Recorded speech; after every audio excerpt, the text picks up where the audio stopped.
Hello नमस्कार। भोकाली online classes में आपका स्वागत है। हमारे चैनल को सब्सक्राइब करें व लाइक करें। हिंदी में आज हम समास का थर्ड पार्ट पढ़ाने जा रहे हैं जो बहुत ही अच्छा है।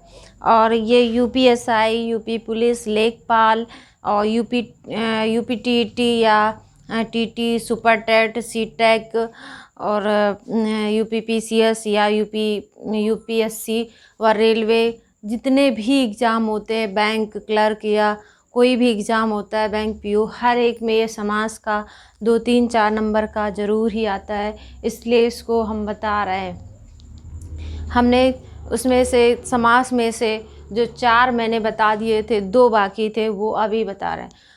द्वंद्व समास क्या है? द्वंद्व समास ये है जिसमें विपरीतार्थक शब्द हो, मतलब कि विपरीत दो शब्द जो हों, विपरीत आए, उनको द्वंद्व समास में रखा जाता है। या वो दोनों ही पद बराबर हो तो उसको भी हम द्वंद्व समास में रखते हैं। दोनों पद प्रधान होते हैं, जैसे माता और पिता। जैसे विपरीतार्थक होती है, ये पूर्व पद है, पहला पद, और ये उत्तर पद है। तो ये पूर्व पद और उत्तर पद दोनों ही प्रधान होते हैं और दोनों पद में समानता होती है।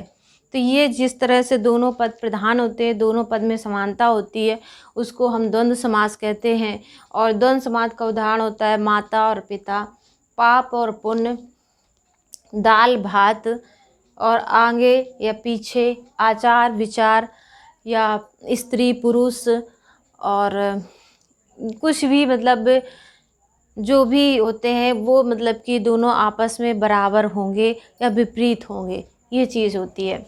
अब इसके बाद आते हैं बहुब्री समास की बात करते हैं। बहुब्री समास में क्या होता है? इसमें क्या था कि दोनों पद प्रधान होते थे, पूर्व पद और उत्तर पद दोनों प्रधान होते थे, जबकि इसमें ऐसा नहीं होता है। इसमें क्या होता है? इसमें पूर्व पद और उत्तर पद दोनों पद अप्रधान होते हैं। बस इसमें यही अंतर है।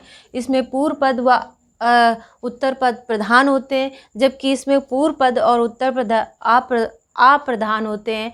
और ये बहुब्री समास कोई भी पद प्रधान नहीं होता है। मतलब इसमें क्या है, कोई भी पद प्रधान नहीं होता है और इसमें पूर्व पद व उत्तर पद दोनों ही अप्रधान होते हैं। और इसमें क्या होता है, जब ये अप्रधान होते हैं तो एक तीसरा शब्द बनाते हैं, तो उस तीसरे पद जो बनता है उसे बहुब्री समास कहा जाता है। जैसे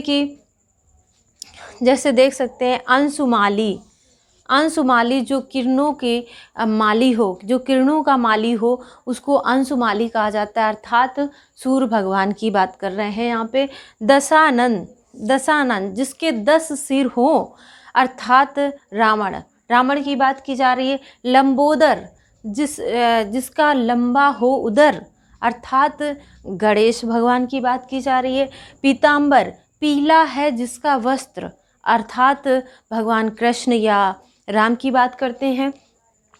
नीला है कंठ, नीलकंठ मतलब नीला है जिसका कंठ, मतलब क्या होगा, नीला है कंठ जिसका, अर्थात शिव भगवान की बात की जा रही है।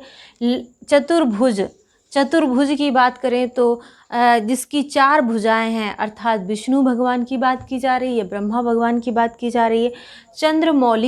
चंद्रमौली मतलब चंद्र है सिर पर जिसके, अर्थात शंकर की बात की जा रही है। शंकर क्या है? जिनके सिर पे चंद्रमा विराजमान हो उसे चंद्रमौली कहा जाता है। और चंद्रमौली कहा जाएगा तो उसे क्या है, अर्थात शंकर की बात की जा रही है। चक्रपाणी मतलब चक्र है पाणी, जिसके हाथों में चक्र विराजमान है। पाणी मतलब हस्त होता है, हाथ की बात की जाती। पाणी मतलब हाथ में, जिसके हाथ में चक्र विराजमान हो उसे क्या कहेंगे, उसे हम विष्णु भगवान की बात करते हैं। इससे ये तो पता चल गया कि जो तीसरा कुछ बात करता है वो अधिकतर भगवान की बात करेगा, तो वो बहुब्री समास में आता है। उसके जब दोनों पद प्रधान नहीं होते, दोनों पद अप्रधान होते हैं और तीसरे को संकेत करता है या तीसरे पद का निर्माण करता है, तो उसे क्या बोलते हैं, बहुब्री समास बोलते हैं। ये बहुत ही इम्पॉर्टेंट है और हर पेपर में ये हर पेपर में ये मान लो कि रखा हुआ मिलता है। इसलिए बहुब्रीहि समास को अगर कोई समास ना पढ़ के जाना तो बहुब्रीहि समास ज़रूर पढ़ के जाना, क्योंकि जहाँ कर्मधारय द्विगु समास भी होते हैं, लेकिन अगर बहुब्रीहि आ गया तो उसको बहुब्रीहि को ही लगाना पड़ता है। तो इस तरह से, और ये द्वंद्व समास भी अपने आप में बहुत इम्पॉर्टेंट है। समास तो सभी इम्पॉर्टेंट है, लेकिन ये जो कुछ आते ही हैं जिनको रोका नहीं जा सकता है, वो हम आपको बताए हैं कि बहुब्रीहि समास और ये द्वंद्व समास। द्वंद्व समास क्या हमने बता दिया कि जिनके दोनों पद प्रधान हो उसको द्वंद्व समास कहा जाता है, और जिनके दोनों पद प्रधान नहीं हो अर्थात अप्रधान हो, तीसरे का संकेत करता है, वो बहुब्रीहि समास की बात करता है। तो इस तरह से हमने आपको द्वंद्व समास, बहुब्रीहि समास पढ़ा दिया।